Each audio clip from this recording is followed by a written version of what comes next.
extreme outlier. In August of 2014, after Mike Brown was shot by police officer Darren Wilson in Ferguson, Missouri, a lot of things about policing that had once been invisible to the majority of Americans suddenly jumped into view. How militarized our police had become over the last 2 decades was one. How some forces had been generating revenue through fines and fees in racially biased ways was another. But one of the most startling things, once people started trying to analyze and make sense of police violence, was the lack of data. No organization in the government or in the mainstream press had accurate, reliable numbers tracking how many Americans are killed by police each year. So we decided to count the cases ourselves. Some of what we found is probably not surprising. We found that lots of people die at the hands of U.S. law enforcement, about 3 a day. We found that black Americans are more than twice as likely to be killed by police than white Americans. And we found that, compared to other developed nations, the U.S. was an extreme outlier. But some of what we found probably is surprising. Did you know that nearly 50 Americans have died after police used less lethal taser weapons? Or that roughly 1 in 10 people killed were in the midst of a mental health crisis? Beyond the numbers, we found untold stories. Everyone knows Mike Brown's name, but few knew about William Chapman, who died under nearly identical circumstances in Portsmouth, Virginia, in April. 3 months after we told his story, the officer who shot and killed him was charged with first-degree murder. We've also discovered trends. For example, we can now say that with 13 killings and a population of just 750,000, Kern County, California has the deadliest law enforcement in the country. Killer cops! Up our street! Killer cops! Up our street! And if you're wondering why it took so long for this issue to come to the fore, the fact is, for most Americans, outside of the occasional unwanted speeding ticket, the police only show up when they need them. If that's your reality, it's easy to quietly assume that if they kill anyone, that someone was a dangerous criminal who must have deserved it. Only by telling these stories and counting these cases do people begin to realize how much more complicated it really is. And after all this counting, at last the authorities have been forced to act. In October, the Department of Justice announced it would launch a pilot program to track killings nationwide. And earlier this month, the FBI announced that it would be revamping its data collection as well. What is still unclear is what will be done to stop it. This is the number of Americans killed by police in 2015. Right now, there's little to suggest 2016 will be any different. The number of people that are killed by the police. The county was born out of questions that arose after the death of Mike Brown in Ferguson. The debate around whether minorities are disproportionately represented in the number of people that are killed by the police really can't be answered unless you have a statistical backbone to tell that story with. There is no comprehensive count or database or record of everyone who is killed by police in the US. We decided that starting in 2015 we would count everyone. If somebody dies and we learn about it, the first thing to do is to verify that this has happened, and so usually it involves a call to the police, and often they will tell very little. But we stay in contact. We call again, we call the coroner's office in many cases, we find out the name from local sources or local media reporting. As we do this, we input data into our database. For local news, for all of the great reporting they do, they are sort of bound by the fact that as a local reporter who's reporting criminal justice, you need a relationship with the police department. It needs to be pretty functional and it has to be somewhat cordial. But, you know, as a national outlet, you really have the ability to be a little more aggressive in terms of trying to suss out some of these stories that are happening with police in different communities.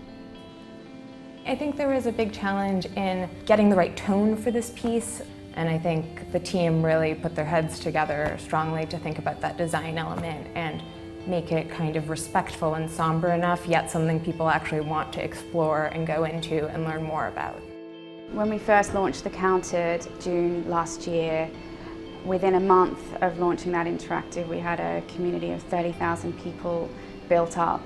That's a huge community in a short period of time that was informing what we were doing every day. So we were taking that information, our reporters were verifying that information, and we wouldn't have been able to do that without the community involvement, and we knew that from the beginning that we needed to fold that into how we would build this project.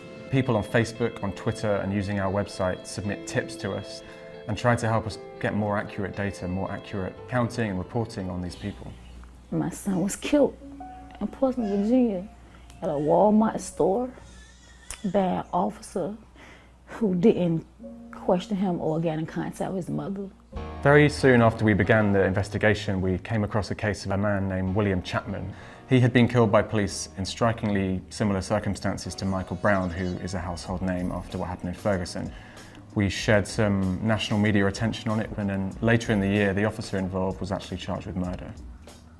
So by the end of 2015, we'd counted over 1,100 deaths over the past year, and we were able to say with absolute certainty that African American men aged between 15 and 34 were 9 times more likely than any other demographic in the United States to be killed by the police. Now that statistic wasn't around before we started counting it. As the year progressed, we decided that we wanted to look more in depth. We wanted to dig deeper into these trends and the places where these things were happening. And what we did was we did a county-by-county search and found out that Kern County in California had the highest rate of officer-involved deaths in the United States. It was a story that we really could only get by looking at the database as a whole. It became pretty clear that they were killing a disproportionate amount of people compared to every other law enforcement agency in the US. We kind of concluded that local media had usually noted each death, but they hadn't really taken a step back and seen the bigger picture. And so I think it took an outsider's view to come into this county, to look at what was going on and to see it in the round. So since we started, the government has sat up and taken notice. In October, James Comey, the director of the FBI, said publicly that it was unacceptable that we and the Washington Post, who have a similar project just devoted to shootings, unacceptable that we had better data than his own team. He said he was going to do something about it. And sure enough, by the end of the year, the FBI had announced that it would overhaul its voluntary reporting system that had been kind of discredited by our project. So obviously the federal government haven't actually delivered on their promise to reform these new counting practices. So we've decided that we're going to keep on doing it until we see what they come up with. You know, this project started out from a very fundamental and basic public service need, and until that is met and we're satisfied that it's been met, we're going to keep on doing it. I'm really proud of how we can be a distinctive voice in the United States. These are stories that haven't been told, they're stories that need to be told, and I think that our journalism at Guardian US has really done that. It's really impossible to have a discussion about law enforcement and race and use of force without, having any data behind it. So now that we have data, we really do know, who is being affected by police violence. We can kind of move from there to decide if we as a nation are comfortable with the number of people being killed and who those people are. You see the impact of that work when you sit down in a living room with a family of someone who's been killed by the police, and they show you pictures of them and they tell you stories about what it was like watching them grow up and about their kids and about their hopes and their dreams. A story can get 200,000 page views and that's great, but the real satisfaction comes from, when someone who's gone through that looks at you and says, "Thank you, no one else cared about our story."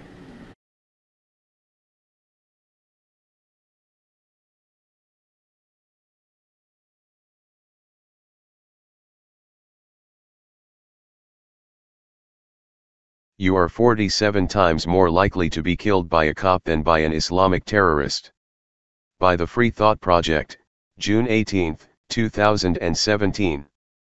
Food for Thinkers blog, you are 47 times more likely to be killed by a cop than by an Islamic terrorist. This was the ratio in America as of June 7, 2017. Between January 1 and June 7 of this year, 11 Americans were killed by people classified here as Islamic terrorists, whereas 520 were killed by cops. These 11 people died in 4 one-man attacks. Out of perhaps 4 million Muslims in America, 4 have murdered in the name of Islam this year. Yet the entire nation is on edge about the threat of Islamic terrorism, while at the same time not putting 2 and 2 together about the much greater threat posed by law enforcement. When cops properly apprehend violent criminals, I am the first guy to salute them. And when they direct traffic at sporting events and around accident scenes, I am the first guy to thank them. Washington, D.C. 1958. However, just because some cops do good things doesn't mean they should be supported unconditionally and never ever questioned. When they commit crimes, which happens far more frequently than many people are willing to admit, they need to be held personally and financially accountable just like any other criminals. Google police brutality or police misconduct. Enter the same terms into YouTube. The list of examples is endless.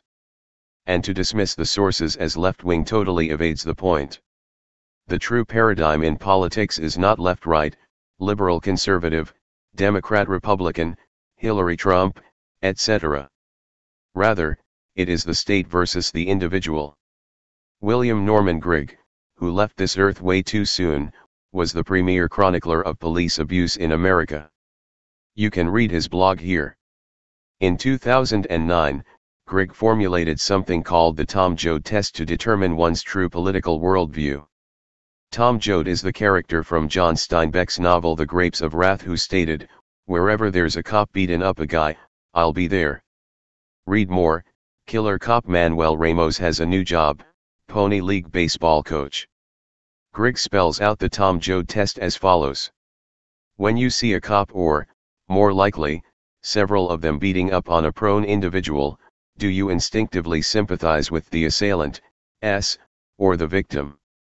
If it's the former, you're an authoritarian, irrespective of your partisan attachments or professed political philosophy.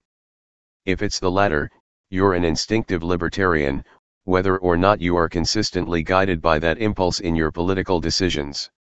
It may later be demonstrated that the figure on the receiving end of the beating had committed some horrible crime. However, such a disclosure wouldn't invalidate the results of the Tom Joad test, because that test reveals a subject's default assumptions about the relationship between the individual and the state. Do you assume that the state is entitled to the benefit of the doubt whenever its agents inflict violence on somebody, or do you believe that any individual is innocent of wrongdoing until his guilt has been proven? Did some of the 520 people killed by cops between January 1st and June 7th of this year pose an imminent danger to the cops? Most probably. Are cops always wrong? No. Cops aren't always right either. To blithely assume that these 520 people as well as the several thousand other victims of police misconduct and abuse had to have done something to deserve it, or to automatically take the word of the police and to go about your day, is to tell the world that you simply don't understand the rights of individuals when they come nose to nose with the state. Read more. Stop resisting. The 47 times statistic really ought to rattle your cage. And between May 1st, 2013 and June 11, 2017, 4,804 Americans were killed by cops. That is over 60% more people than perished in the 9/11 attacks. And this doesn't even take into account the number of Americans killed by cops between September 11, 2001 and May 1, 2013. Law and order conservatives may insist they hate the government when it comes to the IRS, Obamacare, and the school system. However, they are quite willing to overlook the protections for the accused as enshrined in the 4th through 8th Amendments of the Bill of Rights. They are six-pack of constitutionalists except when they are more than happy to use the Constitution as toilet paper. They seethe with contempt for the government except when they are on their knees worshipping the government. The cops are the government. And they are the most dangerous part of the government. They are the business end of the government. In any totalitarian regime, it is not the Hitlers, Stalins, Maos, Pol Pots or Kims who do the dirty work. But rather the cops, as well as the other armed, badged and uniformed gods of the law and order right, military personnel. Boston 2013. If Hillary had prevailed in the election of 2016 and, as many feared, America undergone widespread gun confiscation, it would not have been Hillary, or Chuck Schumer, or Dianne Feinstein on your doorstep demanding your guns. It would have been the police and the military. Would the law and order right still be kissing the derrieres of those in uniform? Read more. Taxpayers shell out $25,000 to woman after cop forced her to perform demeaning bra shakes. To be sure, cops have a risky job that puts them on the front lines against some of the true dregs of humanity. But people in numerous other professions have far riskier jobs. On-the-job police fatalities are at some of the lowest levels they have been in decades. And only about half of these fatalities were homicides. There is no war on cops. To go from they have a tough job to unconditionally siding with the police absolutely every time is not just stupid, it is downright dangerous. I started writing this essay on June 7th. I finished writing it on June 11th. Since then, 14 more people have been killed by police. The ratio is now over 48:1. Important, William Grigg died on April 12 of this year at age 54. He left behind him a widow with significant health issues as well as 6 children. If you feel so led, please donate to help with the family's absolutely daunting financial challenges. Every dollar will no doubt be greatly appreciated. This article was written by Doug Newman on the Food for Thinkers blog, where it first appeared. It has been republished on the Free Thought Project with his permission.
Hey Sheriff, we have a question about why your office, your intelligence division, is investigating private citizens for criminal investigation that happen to be activists that are overseeing your department. Why would you have your intelligence division investigate private citizens? We have done...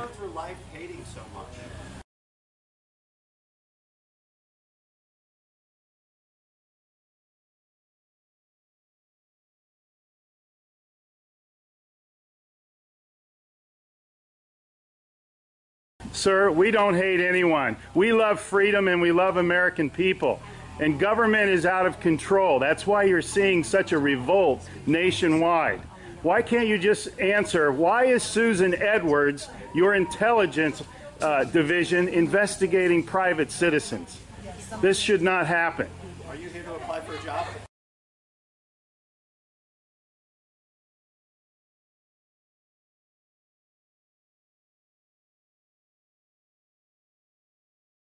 Possibly I might be applying for a job, but that's irrelevant to my question. Why would you ask that question? Well, enjoy the fair. Okay. Excuse me. Excuse you? Excuse me, sir. So those of you that haven't been Wow. on a bike before, Sheriff's getting a little too pushy. You work for us, Sheriff. Just keep that in mind. At one time we respected you, but not with that type of attitude.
Hey Charlotte County, this is Charlotte County Cop Watch, and I wanted to explain what fair use is.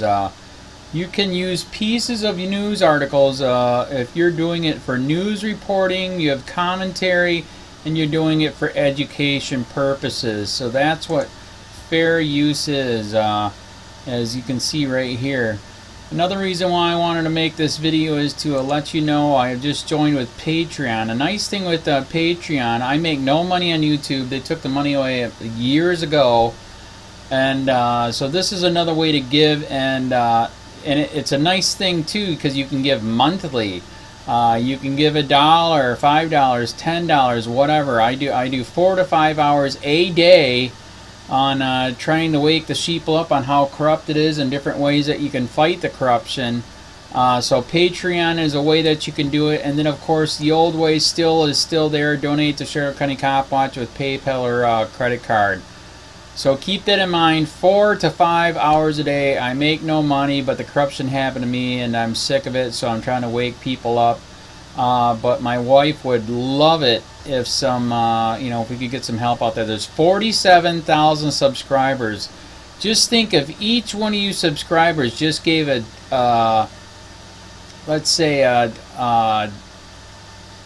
actually yes, $1 a month. 47,000 subscribers gave $1 a month. That would be awesome. That's not going to happen. But anyways, that would be great if it did happen. But do the math in your head. Just think about it. Like I said, 4 to 5 hours a day. I get no money from YouTube. YouTube has gone nuts. You can't do anything anymore. They're taking the money away everywhere. So these are a couple different ways that you can still help out with all this time that I put in. And as you know, I'm in a special situation where, at least I can do it. 4 to 5 hours a day. We have a cleaning company during the day. That's what allows me to do this, and we're debt free. So this is my hobby. I don't go fishing and all that other crap. I try to save the world. So help me out to make the wife happy, man. In fact, if you guys did give $1 a day, and there was 47,000 of you, and you did it, and each of you gave $1, and that was every month, oh my God, yes, I could quit. I could start suing them. Another idea too that we have is, if I got, some funds, we could actually contact everyone that has been ticketed and or arrested and put in jail and start sending them postcards to let them know we're here, and to see if everything went all right, and if it didn't, find out their story. So we could even do more investigations and more lawsuits. Lawsuits take money. So just think about that. 47,000 of you so far right now. $1 a day. $1 a month on Patreon, or $5 a month Patreon, 10, 20, whatever. Just do the math in your head. Help out. This is a lot of work every single day. Thanks.